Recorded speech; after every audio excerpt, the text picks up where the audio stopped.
Welcome to Northwest Brew Talk. I'm Mike Rizzo. And I'm Michelle Rizzo. And this is episode number 27. Each week, we promote the Washington brewing industry by talking to those people involved in drinking Washington beer.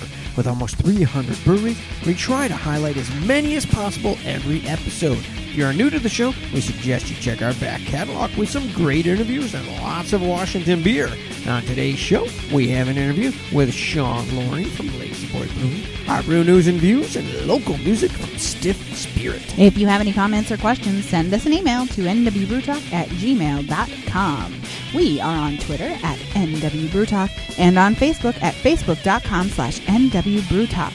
If you like the show and want to support us, why not become a patron? With a donation, we offer everything from guest hosting the show to a copy of our upcoming book, Washington Beer. Head over to nwbrewtalk.podbean.com for more details. To start the show, let's open our first beer. Okay, this is Shadow Ninja IPA from Loowit Brewing. Loowit Brewing Company is open 7 days a week and located in downtown Vancouver. They opened in 2012 and have lots of entertainment in their tap room, including free play arcade games, darts, and live music on the weekends. Okay, we've got slightly golden color here, a little darker. Nice head there. Yeah, I poured it a little bad. The Shadow Ninja IPA has a description on the website. Aggressively dry hopped rye IPA. It was first brewed in 2007 with an ABV of 7.2% and 75 IBUs. So that's a rye, huh? Yeah. That's a little different. Yeah. I like the ninja on the ninja with his hops on the label. Yeah, definitely. It's pretty good. A little different. Yeah, you tend to like IPAs, but this one's a little the typical Northwest IPA, but this one's a little different. So yeah, it is. It's pretty good though. Good.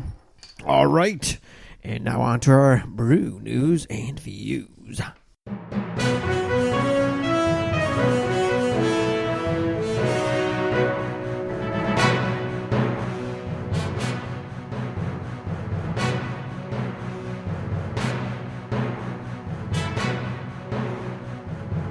A story in bizjournals.com described how Washington breweries have doubled capacity over the past 4 years.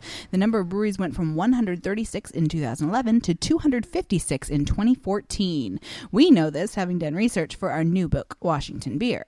Washington still trails California, which has 431 breweries, but also a larger population. The number of craft breweries nationwide climbed up to 19.4% from 2013 to 2014, with 3,418 total nationwide. The top 10 in Washington are number 1, Red Hook, 2, Elysian, 3, Georgetown, 4, Mac and Jack's, 5, Fremont, 6, Fish Brewing, 7, Pike Brewing, 8, Iron Horse, 9, Hales Ales, and 10, Silver City. This will undoubtedly change over the next couple years as several breweries are expanding and growth will continue. If you take off Red Hook, Elysian was number 1 in the state in 2014, and if you remove them for 2015, Georgetown would be the largest independent brewery in Washington. Very cool. And those numbers were for 2014 too, so 2015 will probably be pretty similar. Except for there'll be if you take out those top 2, there'll be a couple new ones in there. Yeah. All right, we have a few upcoming events to discuss. This Saturday, August 1st, is Olympia Brew Fest. There will be 30 breweries serving over 60 beers. Runs from 1 to 8:30 p.m. in Olympia. Includes live music. No pets, no kids. Visit olybrewfest.com. Next up is Tumwater Artesian Brewfest, August 22nd from 1 to 8 p.m. at Tumwater Golf Course. There will be 45 breweries from across the Pacific Northwest, including Tumwater's original Olympia beer, and some local restaurants and food trucks. The event is 21 and over only, and you can save $5 by purchasing your tickets in advance. Visit TumwaterArtesianBrewfest.com for more details. That same day is Maritime Pacific's 25th anniversary party. They'll have 25 beers for 25 years, all ages, all day in Ballard in Seattle. And Bellingham will be hosting Hoppingham on September 19th, featuring local beer, wine, and distilled spirits. And lastly, the Moxie Hop Festival takes place August 7th and 8th in Moxie. Lots of stuff going on. Oh, yeah. The Brewers Association just released figures for the first 6 months of 2015, and it's good news for beer fans. The pace of growth has continued. Craft beer production increased 16% during the first 6 months of 2011 nationwide, up 2.4 million barrels. As of June 30th, 2015, there was 3,739 breweries operating in the U.S., up 699 from the same time last year. And the following figure is mind-blowing. There are 1,755 breweries in planning nationwide. We know of about a dozen in Washington right now. As we've talked about before, maybe on the show, but definitely with brewers that we've met, it's more about differentiation and locality. More and more breweries are becoming the local tavern like they were pre-prohibition. And that trend will likely continue. That number is huge. You think that there are that many, almost 2,000 more breweries that Absolutely. are just in some type of planning stage. Of course, we know that the planning stage is a long time, lots of times lasts years. Yeah, definitely. But still, I mean, just to think that that many are applying for licenses or even looking at it is crazy. Absolutely. Washington Beer Blog has info about a new beer hall opening in Seattle. The 7,000 square foot hall opening in the Lower Queen Anne neighborhood is slated to open in mid-August. Queen Anne Beer Hall will have seating for over 300 people, music stages, a 45-foot bar, and more.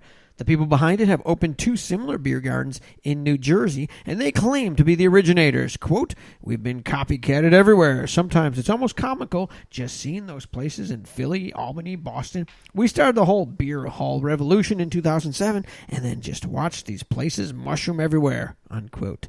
And that's from Lubomir Katrusin. And that's it for this week's Brew News and Views.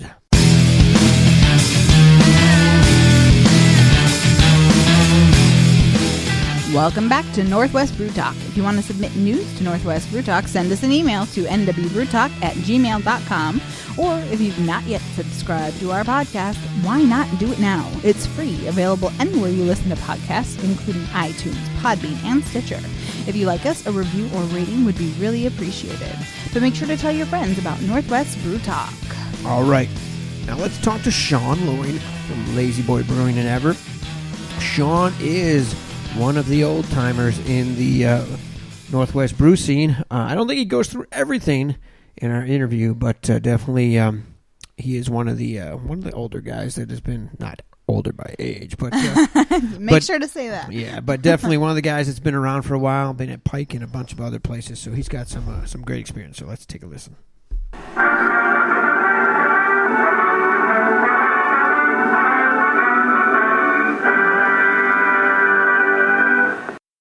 And we're here with Shawn Loowit from Lazy Boy Brewing in Everett. How you doing today?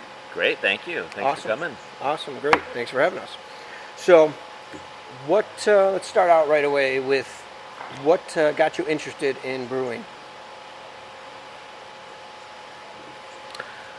Well, I love to drink beer. Let's not kid ourselves.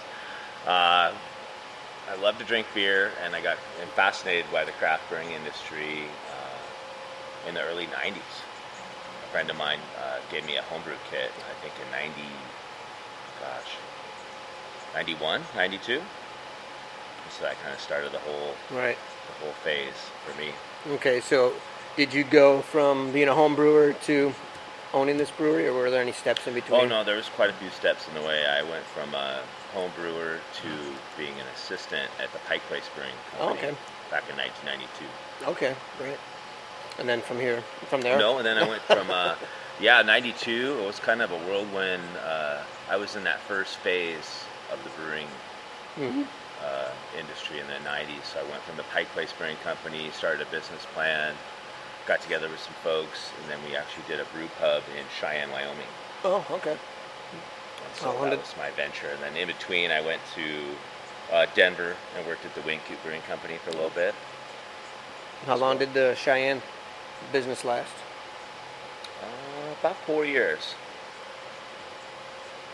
So then life took hold.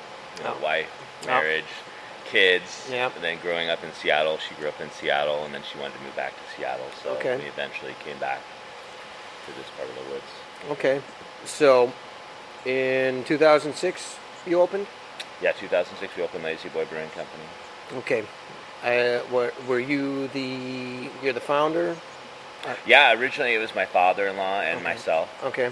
and then he's since gone on to retire, Okay. and actually, so it's just been me. Okay. So you were partners when you started Yeah. up. Did he have any experience? Not in the brewing industry, In the no. business? No, he was a mechanical engineer by Oh, trade. okay. And so he's really helpful to get everything plumbed in Oh, and yeah. get it going. So it's really helpful. All right. So, how did you guys? Did you self-fund it? We did. Did you? Self-funded and a lot of sweat equity there. And we got the equipment, we bought the equipment when it was kind of a downturn in the industry, so it wasn't too terribly expensive to get it going. But, all those pennies add up to big dollars when you're starting out by yourself and you don't have a lot of corporate funding behind it. But luckily, we had all the equipment on a fairly reasonable scale. Is this your only location you've been in? Yeah. Okay. Yeah, I've been here 9 years, believe it or not. It's crazy how fast that time goes. So is this the same system when you started? It is. And what barrel? How many barrels? It's a 15 barrel. 15? Okay. So about how many are you doing per year now? We brew about twice a week, so about 1,500 barrels. Okay. Summer months, we extend it a little bit. Right. But on an average, about 1,500 a year. Okay. Do you remember the first beer that you brewed for the brewery? IPA. Was it? You like IPAs? Oh, I love IPAs. Yeah. Born and raised in Seattle. Come on. We originally started with 3 brands. We had an IPA, a porter, and a Bavarian style Hefeweizen. And then we started getting requests for an amber, and then a pilsner, and then now our catalog's been 50 plus varieties. 50 different ones you've done over the years? Oh yeah. Yeah. Easily. Now, how many do you have on tap regularly? 10 to 12. 10 to 12? And those are all just yours? You don't do anybody else's? No guest taps or anything? It's all yours? We don't do any guest taps currently. Although we're thinking about it. Oh, yeah? Yeah, this area is, it's growing, the number of breweries in the area. Sherman County's really growing. Yeah. Becoming the new Valley, as they say. Yeah. Yeah, there's quite a few of them. So, do you, other than the IPA, any other style that you like to brew? Oh, I like to brew them all. Right. And taste them? And taste them. I'm fond of stouts. Are you? Yeah. Stouts and kind of IPAs are my wheelhouse. I like those. I tend to generally go hoppy or then I go dry. Right. It's kind of one extreme or the other, depending on mood, I guess. Yeah, pretty much. So, is there anything that's a signature beer that you carry all the time? Well, we do. We're trying to change our business model and change it up quite a bit. Okay. We do carry the Hefeweizen still year round, the porter and the IPA, although IPA is kind of being morphed into more of a kind of a West Coast IPA. We're trying to hop it up a little bit more, change with the times. Okay. And then we're doing a whole bunch of different IPAs. Last week we had 6 of them on tap. So. Right. And for the anniversary, you did 3 different ones just for the anniversary. Yeah, and we're on our 4th. Oh, really? We're going to do a 5th as well next week. So. And that was your 9th anniversary then? Yeah. Nice. Are there any styles you haven't done that you want to pursue? You thought about Barrel Project or we really want to do the Barrel Project. Then, yeah, for sure. We want to get into a little area where we can, ideally, we want to get a second location where we have a retail area, and then we can just make a Barrel Project series down there. Any specific type you'd want to do? Wine type or whiskey type? More on the whiskey end. Whiskey end. Yep. And we'd like to do it in Snohomish County somewhere. Right. Makes sense. So, 9 years. Now you're in your 9th year, going towards 10. You said you're starting to think about changing the business model. So, you have plans, going to the future. You have a new idea of how you want to take the brewery. We like to have 3 to 4 core brands that we sell year round, and then just really mix it up a lot more. Doing a lot more self-distribution. Okay. So that really lends itself to changing on the spot. Every month. It seems like that's what the question is what's new. Yeah. And so we'd love to answer that question. Here's what's new. Right. a lot of places they like your beer and it's like lazy boy, but what do you have different that you didn't have last time I was here? Yeah, it's a rotating world right now. Yeah, it's the very landscape's interesting. changed a little bit since from 9 years ago. Yeah, it's definitely interesting the way that works. And so, are you all self-distributed? No, we have some partnerships down south Okay. and North End too, but we do all self-distribution in the King County. Okay. Do you now is that keg or do you have bottles too? Kegs right now. Kegs. Okay. Do you plan on doing bottling or keg or We canning? we're trying our best to come out with a 6-pack. Okay. By winter time. By winter. Okay. Yeah. Have you entered any of the beers in any competitions? We did initially. We entered a couple of them. We need to do more to get our name out there a little bit more.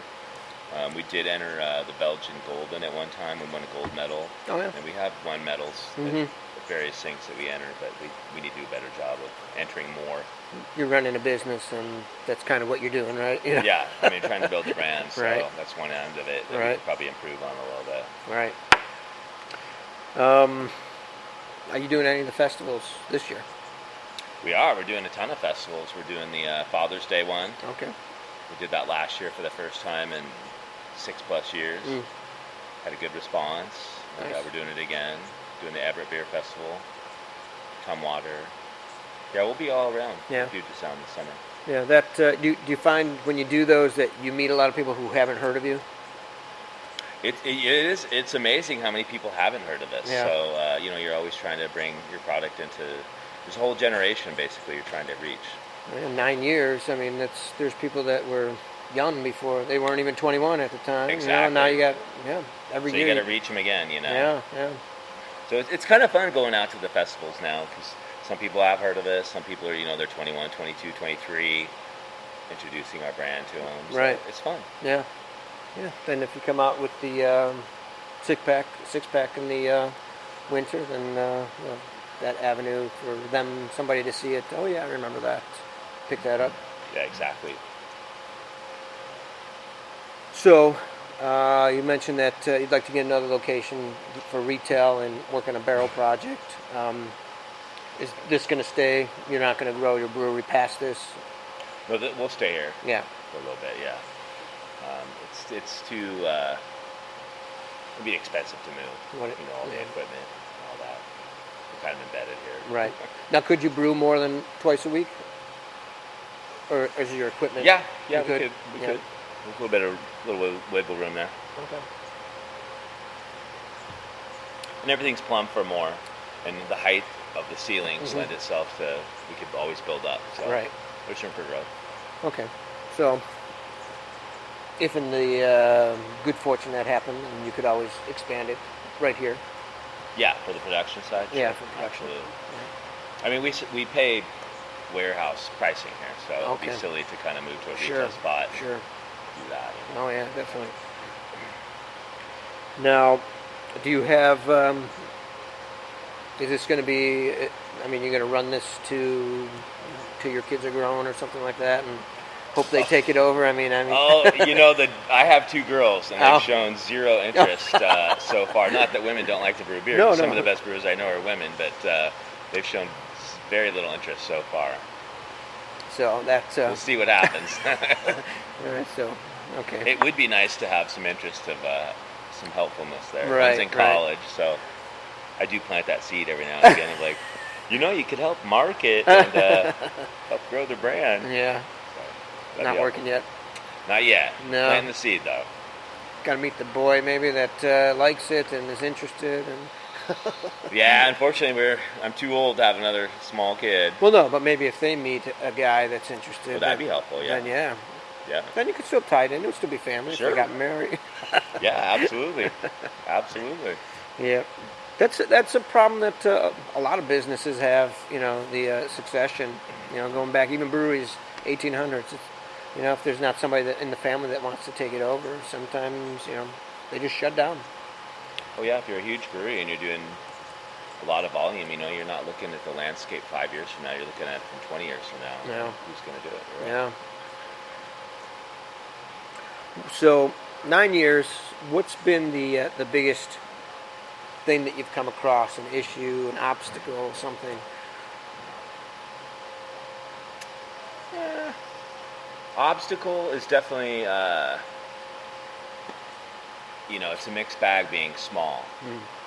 Family-run business. You don't have the corporate dollars. You don't have the funding for all the labor that you would typically want in a corporation. So you kind of got to do a little bit of every end of the week. You're like going, man, I could have done more, but there's only so many hours in the day. So it's a balance of business and family life. Right.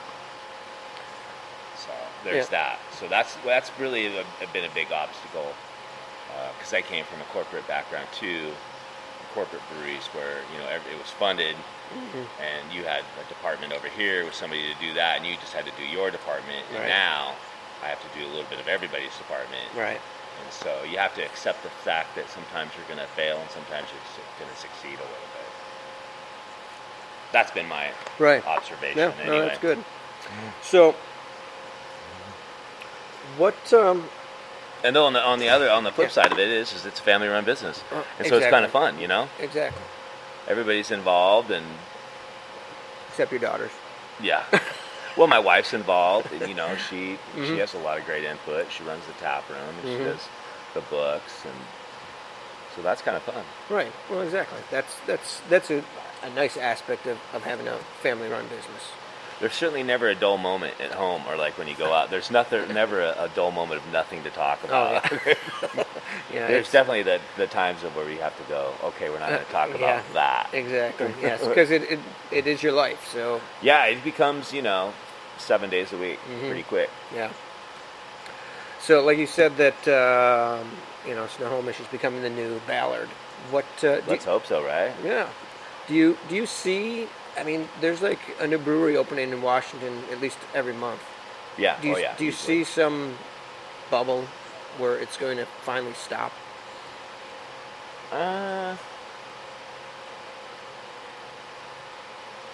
It's hard to say. Obviously I went through the 90s. I saw it in the 80s and the 90s, and then we're seeing it again. And I think definitely there will be a bubble that burst. I don't think it's going to be quite to the extreme it was in the 90s. I think it's, there's so many nanos now, so it's a lot different than the 90s. Right. So everybody who was an electrician 2 years ago wants to open up a brewery, right? Because they love beer. They want to open up a 2-barrel system, and this is their life's passion. And then they quickly realize after 6 months, a year into it, that this is actually work. Yeah. And you have to fund it, you have to work it, you have to promote it. And in the 90s, it was a lot. Everybody wanted to get in on the production side. So I think there's a lot of neighborhoods, and if you had a nano brewery and you're doing a good job and you're a neighborhood joint and you're making good beer, you can easily survive. Yeah. If you're going to get into the production end of it, it's a different ball game. It's a whole different animal. Right. Absolutely. It's a cutthroat, competitive business out there trying to get tap handles right now and bottle, and shelf space and this and that. Yeah, so. The supermarkets only have so many feet that they can. There's only so many tap handles. Yeah. The tap handle line isn't as growing as fast as the breweries are opening up. Right. Yeah. Not close. So it's competitive out there. And if you go into a place that does rotating taps, you're there 1 week or 2 weeks, and then you're gone, and somebody else is in where you were because they're constantly changing. There's 50 guys behind you. Yeah. So you can still get the number of tap handles that you need to survive, but the landscape's changed. You just need more of them. Right. So that's a big thing I hear about. It's so competitive. There's no permanent handle, so it's hard to make it. That's a big, that's an excuse in my book. Yeah. There's plenty of tap handles. You just have to have the connections and the wherewithal to get in there. So about how many places are you in now? Do you know? Probably, we just scaled up this year. We're probably in to about 300 to 400. Oh, really? Yeah. On a regular basis or rotating? Yeah, that's probably a rotating basis. And, the permanent handles there are not that many of them out there. 50. Okay. So there are people looking for your beer. Oh, yeah. Yeah. Yeah, and it's fun. It's fun to get out there as a self-distribution again, and to do that because you can see what people are buying, what's hot, what the trends are, who the buyers are, who the customers are. Have you seen the customers? Is there a certain age, or is it like everywhere? Everywhere is different. Every bar is different. I mean, who comes in here? Is it age range all over? We get a lot of younger people, which is a good encouraging sign. Yeah. But up until a year ago, it was a lot of 30 to 45-year-old men. And now I see a lot more women in here. Yeah. In that 25 age demographic, which is a good sign. Yeah, I think part of it is no different than my wife. She didn't like beer until she tried a good beer. Yeah. And everybody, if they think, I'm a corporate brewer, that's big different than tasting, an IPA from you. Different than, one of the other ones. And once you taste something, it's like, whoa, there's flavor in this. And they realize that, they don't have to just drink wine. They can drink beer, too. Right. Yeah, my wife is a huge, she's crazy. I've known her for 20, 25 years. She doesn't like beer that much, but you put a good IPA in front of her, she'll just drink it all night long. And she's a wine drinker, Yeah. She loves IPAs for some reason. That's good. Yeah. Since you brew a lot of them. I know. That has been our passion lately, that's for sure. Yeah. Do you like certain hops? I've been really getting into all the hops that, are so popular right now. The Simcoe and Amarillo and Mosaic, and it's been fun to get those and experiment with them, for sure. Give you all little different flavors. Oh, yeah. And they're popular out in the market. Yeah. Unbelievable. Does that make it harder to get them? Oh, yeah. Yeah. Yeah, the commodity market for hops it's a revolving door, You just got to plan ahead, try to get the one that you want, sell it. So what do you think with the drought in the state this year, you think that's going to really affect the hop prices next year? I mean, it's not California drought. Yeah, I think that the hop pricing is such a volatile market that I think anything will affect the pricing of it. Demand, supply and demand, false supply and demand has been there in that market for years. Has plagued it. There's a lot of factors that go into that market. I think a lot of it is supply and demand. Yeah, more so than even the water issue. Yeah, I mean, water for certain is going to come into play if it was a ongoing thing. Right. So they're in control of the market. They know that, and they can dictate the prices. So they got 75% of it in this state. 75% of the hops grow right here. So yep. Yeah, they do. They dictate the prices. It's a commodity. They probably can, yeah. Oh, they dictate the prices. Especially with the demand, like you say, with the demand there is from every day, and now the brewery's opening somewhere in the country. Yeah. I mean, I remember starting in the 90s, and it was what, $2, $2.10, $2, $2.30 a pound for like Cascades, for example. What was the hop prices in 2008? And you're paying $18 to $23 a pound. Yeah. That's quite a big swing. That is. That's not just due to water. Yeah. You are right. Most other crops don't. It's a huge fluctuation. Yeah. That's supply and demand. Yeah, that definitely. I forgot. I told you the story that she started liking beer after she had a good beer. It was here. Oh, that's nice to hear. We had a Groupon or something or other. Okay, last year. Right. And last year. And we came here. Actually, we came here for our anniversary. That was our anniversary. And we came here and we got a flight. She was like, I don't really like beer. I go, well, I got this Groupon. Let's just go. Yeah. Taste them. She's like, wow, this beer's good. And she found she liked the dark stuff too, the stouts and porters and everything. And so she's pregnant. So we've been doing this podcast and she hasn't had a beer. That's so hard. She can't wait. So she can't wait until having the baby so she can start. I'll tell you, that Groupon, that changed our business. Did it? Yeah. Oh, it did. Yeah. It was maybe 3 years ago that we started doing that. And we just did the one, and it was myself and another guy, Kyle, who's went on to make another brewery, and then we had an older gentleman who was here, and we didn't have any of this, really. I mean, we had really just like 2 picnic tables. Oh, really? And, we just didn't do that. And all of a sudden, Alicia was like, "Oh, I'm just going to do this Groupon," and it was like, "Okay, that's cool. Get some more foot traffic in here, sell some more growlers." And then Frank was just like, after like a month, he was just like, "Dude, you got to come in here on Saturdays and help me." He goes, "This is crazy." He goes, I can't keep up with this kind of stuff." And I was just like, "What's going on?" And I didn't work on Saturdays typically, and I came in on a couple of Saturdays, and I was like, wow. Yeah. I go, one person can't do that. Yeah. My goodness, I had no idea. You should have told me. Yeah, and so we started, we did it, and she ran it for, I think it's like a 3-month deal or whatever. And then we kind of built this little square, and we put some tables in. And then he was just finally I can't do it, man. There's too many people. And I was just like, wow, okay. Yeah. He was cool with it when it was just like, 10 guys coming in on a night and everybody knew everybody. But then when it was just like a situation where people are coming in and too many people. When we came, it was March of last year, March 1st.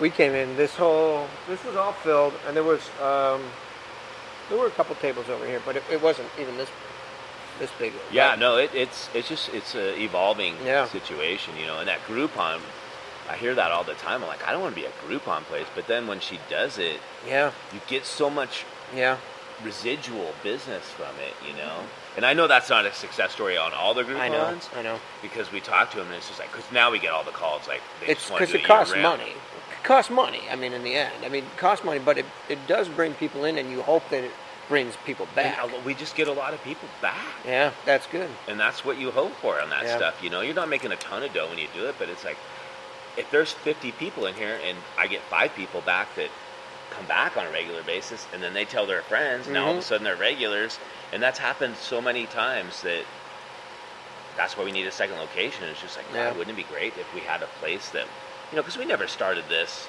We never would have picked this location if we were going to have a tap room. Oh, yeah.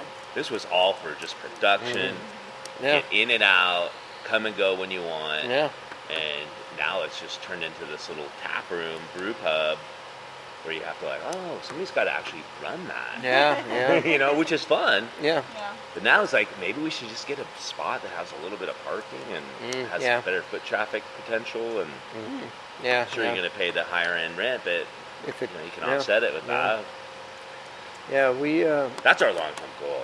Just get a place where you can have like a lot of seating, a little bit of a kitchen, some barrel aging room, and just have fun with it. Yeah, we had.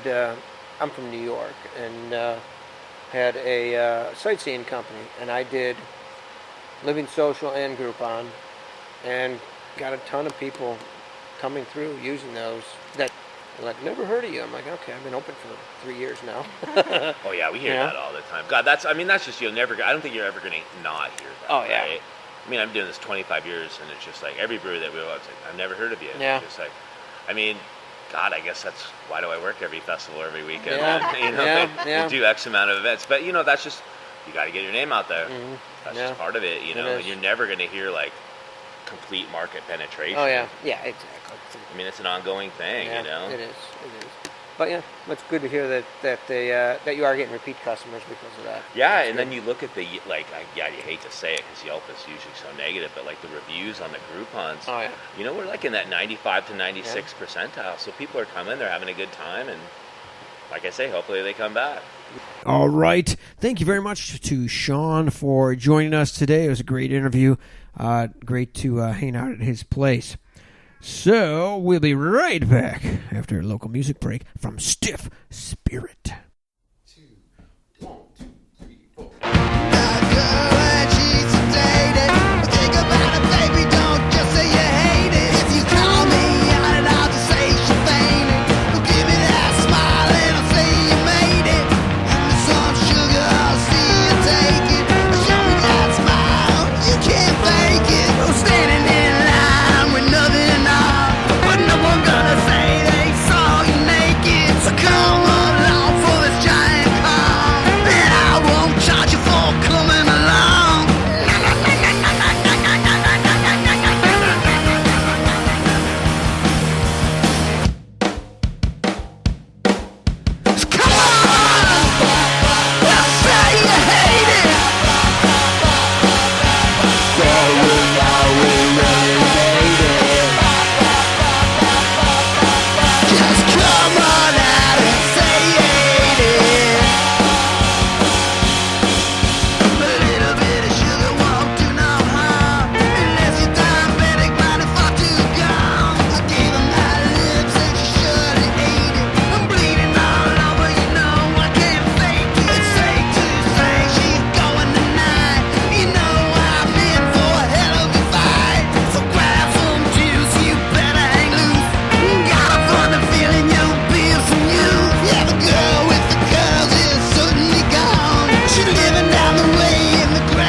Just Say You Hate It from Stiff Spirit. You can check them out at stiffspirit.com. If you want to have your music played on Northwest Brew Talk, contact us today.